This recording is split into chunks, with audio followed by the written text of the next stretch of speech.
Hey, how's it going, everybody? This is Daniel Kaplan here. Really quick, I'm going to be running through the common misconceptions and biggest mistakes and cardinal sins that I see with people who are just getting into the Section 8 space.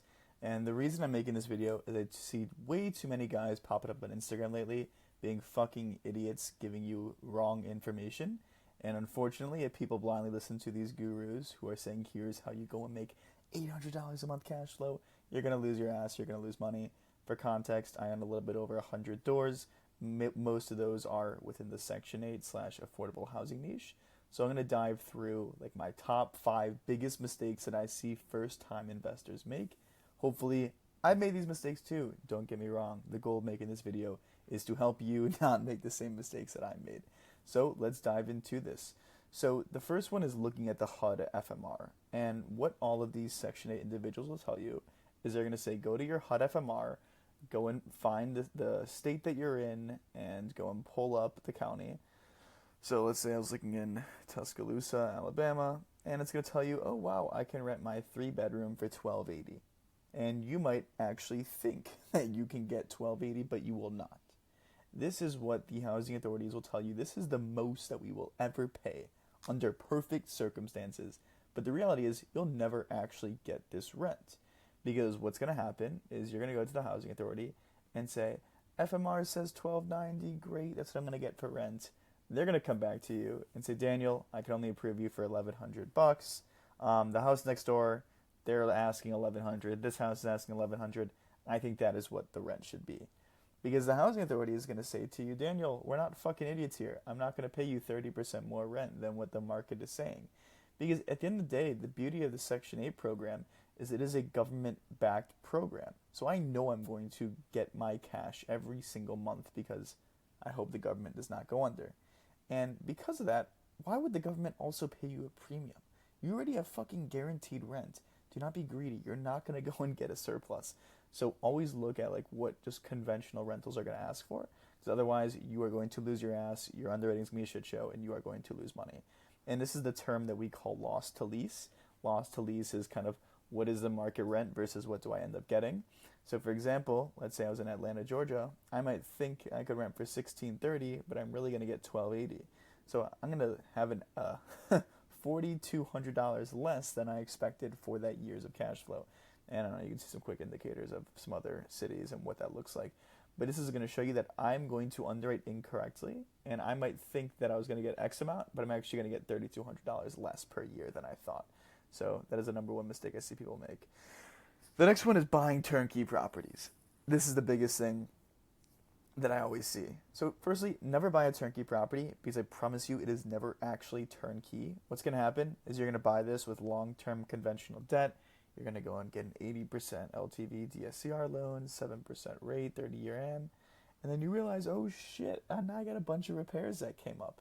And the challenge with buying things turnkey is you have this long term conventional debt in place. So what that means is any repairs that you have to make, that is coming out of your bank account. That is cash. You are not using leverage versus if you did a BRRRR. Because unfortunately, so if your HVAC goes out or you have a roof issue or a plumbing issue, your lender is not going to pay for that. You are going to have to. So you might come into this where I'm buying a property for 145K, or let's say for easy math, 100K. And let's just pull up, give me a second. I'm going to pause this and pull up a Google Sheet to show you the severity of this. Okay, so we got a Google Sheet open, right? So I'm going to buy a property for 100 grand at an LTV of 80%, meaning my loan is this, my cash is the difference of this. Let's say closing cost is 2 grand. So my total cash in deal is 22 grand, as we see, right? That makes sense? So now I'm going to underwrite this deal, and I think that I will get a 20% cash on cash return. So aka my cash flow per year is 20% of this. So I think that I'm going to go in cash flow 4.4K a year. Amazing, right? But what happens if my HVAC has an issue, or I need a full roof replacement, or a plumbing issue, or electric, or foundation, or some other issue? I only thought I was going to cash flow $4,400 per month. So I thought that I was going to get this cash flow here of 20%. But in reality, what if I have a repair that's going to cost me $3,000? So my net cash flow is now only $1,400, and my cash on cash just went from 20% to now 6%. And for some people, that might kill the deal for you. You might not even have that cash to come out of pocket on. So that is a challenge of buying things turnkey, is because you are going to have to make these repairs and make these fixes with your cash and not with your debt. So as you see, you might think you're going to get a 15%, but after these capital expenditures, you might actually have a negative cash on cash return. So that is why I'm very against buying turnkey properties, because I want to buy everything and I want to knock out these capex items with leverage instead of my cash flow. The next one is thinking your tenant is going to stay forever. The Section 8 gurus love to tell you that your tenants are never going to leave. Right, they're on this magical program. They're going to love your shit box of a home. No, that's not true. When you're underwriting, expect your tenants to leave every 3 years. Because the challenge is every time your tenant leaves, you have two issues. Issue number one is your turnover costs. So that might run you for, let's say, $1 to $3 grand.